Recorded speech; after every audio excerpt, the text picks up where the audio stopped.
Hello, I am Miles Baldwin, an education major at Lewis Clark State College, and I am presenting on the great and, in my opinion, underappreciated Peter Abelard. We'll start with Abelard's life and a quote. "The men who abandon themselves to the passions of this miserable life are compared in Scripture to beasts."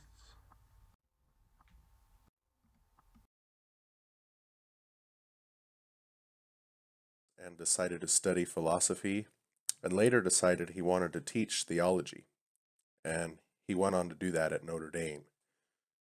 He wanted to teach theology mainly because he didn't necessarily agree with everything that was in place. And we will go over that in a little bit.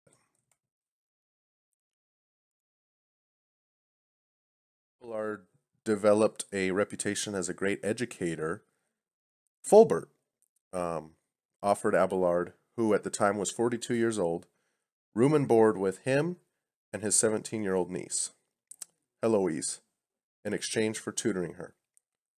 As soon as Abelard saw Heloise, he sought out to seduce her. Abelard would compare Fulbert to a farmer who would trust a tender lamb to a wolf. The quote-unquote tutoring resulted in a long affair with Heloise. Surprisingly enough, Heloise became pregnant with their son, Astrolabe. They then married, despite their differences of opinion on marriage. But there was a misunderstanding when Heloise was dressed as a nun, and Fulbert, in revenge for that, castrated Abelard. The romance between Heloise and Abelard is considered a great romance by many. We know that Abelard is unafraid of controversy. His life ended due to a debate with Bernard of Clairvaux, where his writings that were arguably against the church were condemned.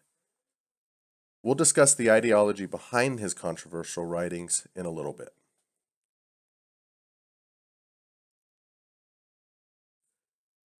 Abelard died a sad, lonely man after Heloise and him were split up.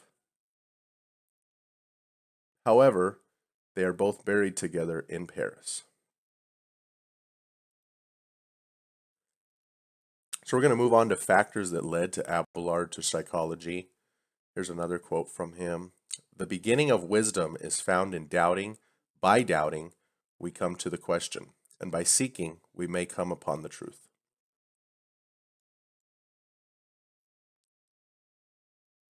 Abelard studied under William of Champeaux, but later went on to challenge his professor and the traditional methods that were presented in those lectures. Abelard also challenged theology and wanted to change the ways people thought. This is really the foundation of Abelard's impact in society and what brought him to society. Abelard had some interesting beliefs on behavior that we're going to talk about. Another quote to credit to this is, "God considers not the action, but the spirit of the action."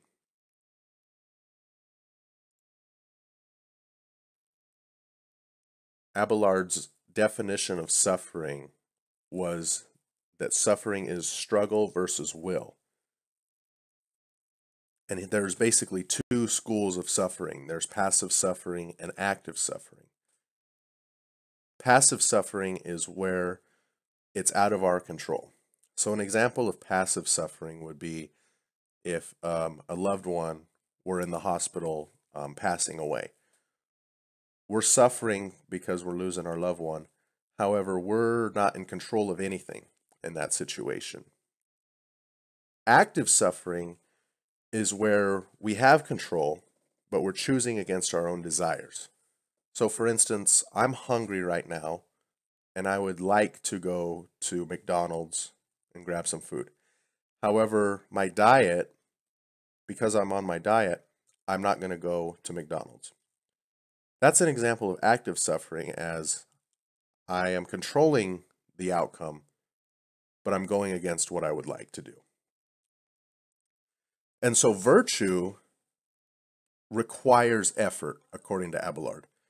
So virtue is not natural, therefore you can't be born virtuous, is what Abelard believed in.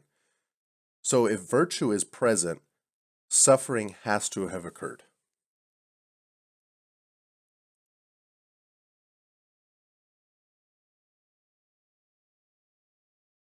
The activities in psychology and impact on psychology that Abelard had can be felt today. Here's a quote: "The beginning of wisdom is found in doubting. By doubting we come to the question, and by seeking we may come upon the truth."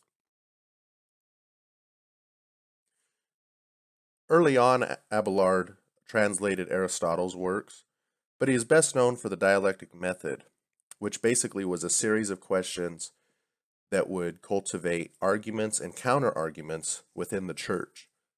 The idea was that church dogma was no longer following the Bible, so the dialectic method would always point out what the Bible said and what the true essence of that was.